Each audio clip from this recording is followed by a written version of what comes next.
Coordinated, episode 230. Spotlight. Pamela in Georgia.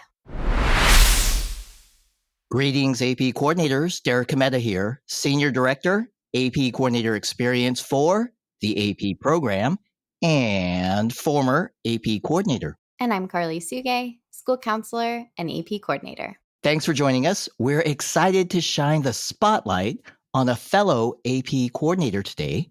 We're visiting Marietta, Georgia, and no matter where you are, that makes this the place to be to hear all the latest and greatest in the world of AP coordinators.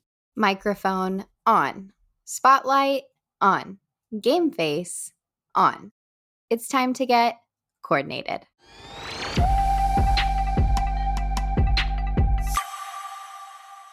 Good morning, Karli. Game face. I like it. You're clearly revved up and ready to go. Good morning, Derek. And yes, I am. Summer break has already been so recharging and relaxing. The sun is shining. I'm going to the beach later today with my family, so I am in a great mood. Wow, that is that is amazing. I'm so jealous. Before you go, though, how about a little coordinated conversation with a special guest? Sounds great. I've been looking forward to this as well, so let's do it. Derek, can we get a drum roll, please? Joining us on the Coordinated podcast today is our special guest, Pamela LaVangie. Hey, Pamela. So nice to meet you. Hey, Karli. Hey, Derek. Thanks for having me on the show. I'm happy to be here, though going to the beach sounds pretty good, too. Getting to the beach for Karli, just a short drive through the city. Just a few blocks, I think. For you, though, Pam, a little further, right? That's right. As you said, I'm in Marietta, Georgia. It's just a little northwest of the city of Atlanta. However, I can get to some pretty beautiful coastal beaches in South Carolina or South Georgia in about 5 or 6 hours. And your school is? George Walton Comprehensive High School. We're home of the Raiders. I'm an assistant principal here and, of course, a AP coordinator. Of course. And I do want to talk about your AP program, but before we do, can you share a little about your school in general? How would you describe your school to someone who is not familiar with the area, like me? Yeah, I'm happy to. Walton's located in a suburban area of Marietta known as East Cobb. And as you mentioned, that's just a little northwest of Atlanta. We've got about 2,700 students, and we have a proud, long tradition of student achievement in a lot of different areas, including academics, fine arts, and athletics. In addition to our strong AP program, Walton offers some unique opportunities, such as a STEM program in advanced mathematics and science, engineering, and biomedical sciences. We also have a unique International Spanish Academy, which is really a cool program. It's a cohort that we developed in partnership with the University of Salamanca. And in this program, our students take about 40% of their advanced curriculum in Spanish. In addition, this past year, Walton had 19 National Merit finalists, and we won the GADA Directors Cup in athletics for the 10th time, which is really cool because that award has only been around for about 24 years. So it's a bustling place around here all the time with lots going on, even during the summer when we host APSI. Wow, that is great. Thanks for sharing all that. Sounds like an amazing school with lots of opportunities for your students. It also sounds like AP Spanish Language and Culture exam day might be a big day at your school too. Indeed. Let's talk about your AP program now. I have so many questions. First, actually, Derek, do you mind if I just take over for a few minutes? Hey, never mind. Sure. That sounds like a great idea. Please continue. Thanks. Hey, so Pam, about how many students at your school enroll in AP courses? Let's see.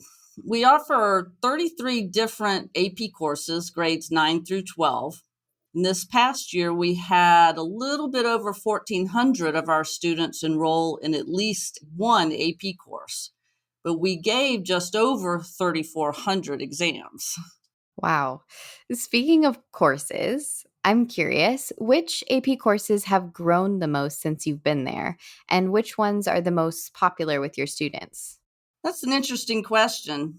The new AP Pre-Calculus course, of course, gave us a big jump this year. We had about 250 students enrolled in that class. But our AP Computer Science A and Computer Science Principles just continue to grow every year. But I'd have to say a hugely popular course for us is AP Human Geography. This past year, about 290 of our freshmen took that exam, and that's about 40% of our freshman class. 40%. That's incredible. What an amazing opportunity for your freshman students to get started with AP classes. So, if you gave your students an anonymous poll, which AP course would your students say is probably the hardest? I think at my school, my students would say either Calculus BC or maybe Chinese language. I'd be tempted to say something like AP Biology or one of our AP Physics classes, but I feel like our kids in AP Microeconomics or AP World History just work their tails off to prepare for those exams.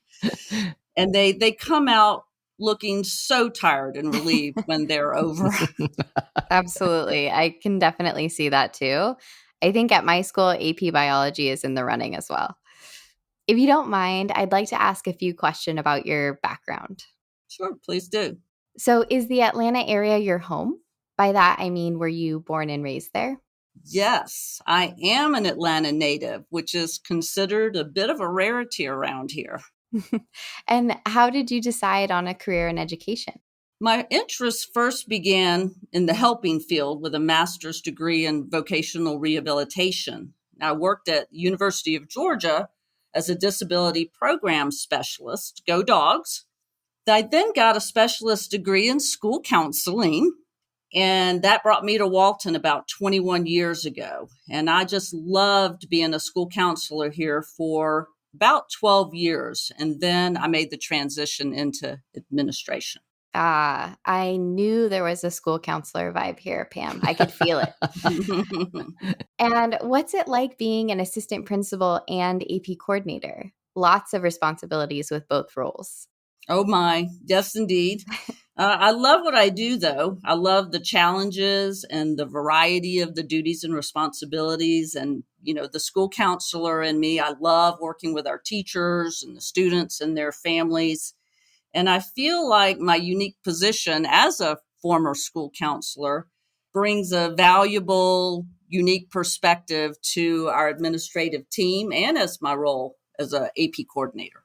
Absolutely. And speaking of being an AP coordinator, how long have you been doing that? Been an AP coordinator?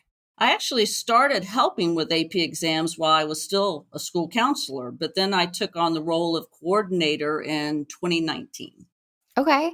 So I'm guessing that you must like being an AP coordinator. I mean, you've kept it this long without delegating. I'm using air quotes there, without delegating the role to someone else on campus. Yeah, I do. I enjoy it. I particularly enjoy coordinating the logistics of this large program.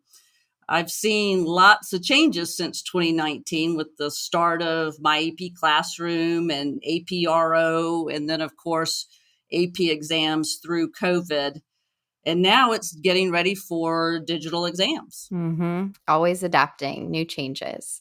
But what part of being an AP coordinator do you find the most rewarding? Well, I like the logistics, and that's kind of my personal jam.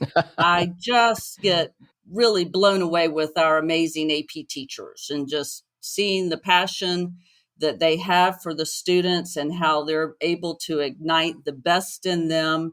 And I see the growth and the skills by those students through the years. And I just feel like that not only prepares them for success in college, but fosters critical thinking skills that can be just life changing on so many different levels. So I love having students come back to Walton after their first year of college and tell us that it was a breeze. They say our AP program has just prepared them very well to manage that stress free. I love that perspective. It is so rewarding to help students find their path through AP courses. I think that's the school counselor in us, Pam. Yes, indeed. And if you don't mind, I'd like to switch back now to talk about testing, something we all just completed in May. So it's still kind of fresh in my mind. How did things go? Fantastic. We were a bit challenged jumping from 2,900 exams to 3,400 this year, but there's always going to be a few interesting moments during testing, but overall, everything went very smoothly. I'm so happy to hear that. One thing that I'm always curious about, who do you recruit for proctors? Yes, this is one of my never ending pursuits. I begin to feel like a college recruiter at times with this, but because AP exams occur just when our end of course state testing and final exams are taking place, I'm really not able to tap our teachers for proctoring. So we hire a lot of our regular substitute teachers, and then I cajole many of Walton's retired teachers and even some of our alumni to come back to home and help out. I love that idea. Alumni and retired. My dad actually just retired recently. He is an alumni at my school and recently retired. So, Dad, if you're listening. And I'm also curious, what equipment do you use to record student responses for world languages and or music theory? Lots of changes with that through the years as well. A few years back, we switched from those awful micro cassettes to the iPad DAC app, which really worked beautifully. Then a couple of years ago, our district installed 3 language labs for our French and Spanish programs. So the students have loved the improved audio quality that those labs provide during exams. And it's a breeze submitting those files to the DAS portal. A breeze. I love that. And did you host any exams this year in the new digital format through Blue Book? We did not, but we are definitely getting ready for digital testing next year. With the large number of exams that we give each year, we've been administering AP exams in large groups with our main gym seating up to 235 students and another gym testing about 75 at the same time.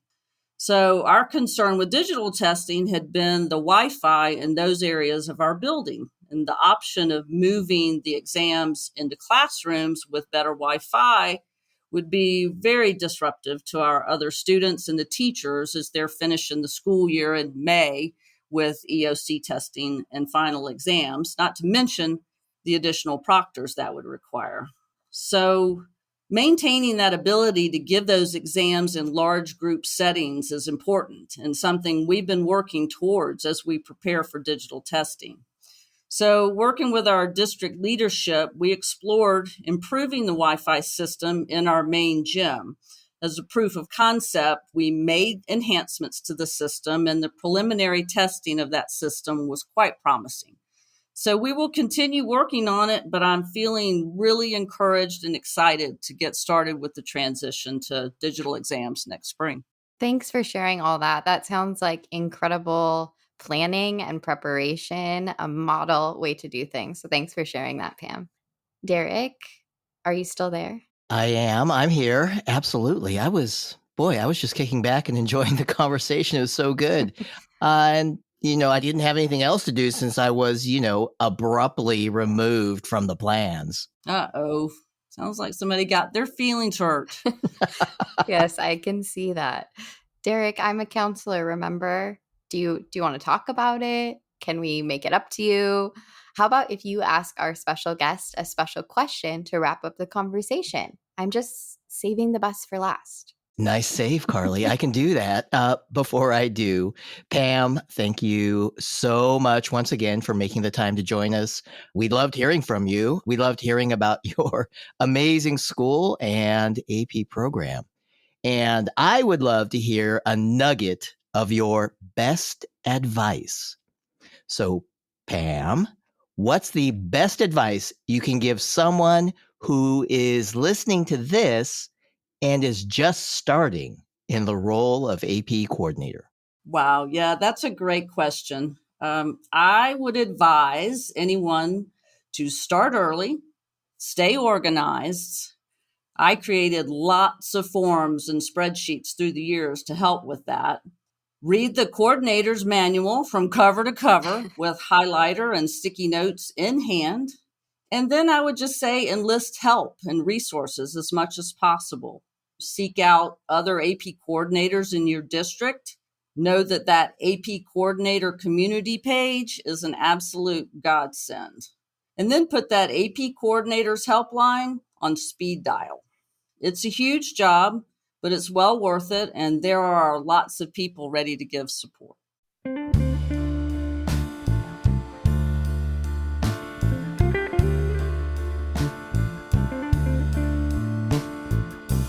AP coordinators, thanks again for joining us. We'll be back again next week with another spotlight session featuring another AP coordinator. And maybe next time, Karli will allow me to ask more than one question. Don't hold your breath, Derek. AP coordinators, we hope you are also doing some deep breathing and relaxing. And we hope your summer is going great. And as always, for all our support of AP students, yep, our support.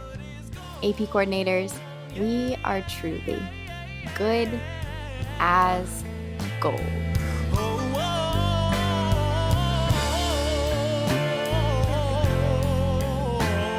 And maybe I just don't know. I'll say it over and over and over again till I believe it's so.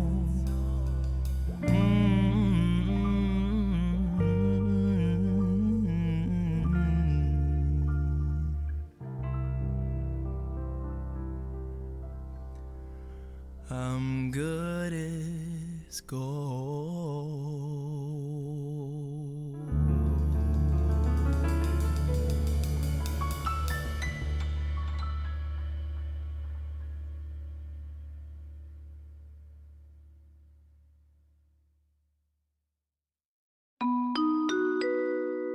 AP coordinators, despite your best intentions, did you miss out on the AP coordinator back to school workshop? Fear not. The Back to School workshop is now available on YouTube. That's right. And we have 2 on-demand videos available. One for new AP coordinators and one for those with a little more experience. Or watch them both. Great idea. Check out the show notes for a link to the videos. Or you can go to collegeboard.org/AP Coordinator Experience. That's collegeboard.org/AP Coordinator Experience. Get your popcorn ready. This is one more summer blockbuster you won't want to miss.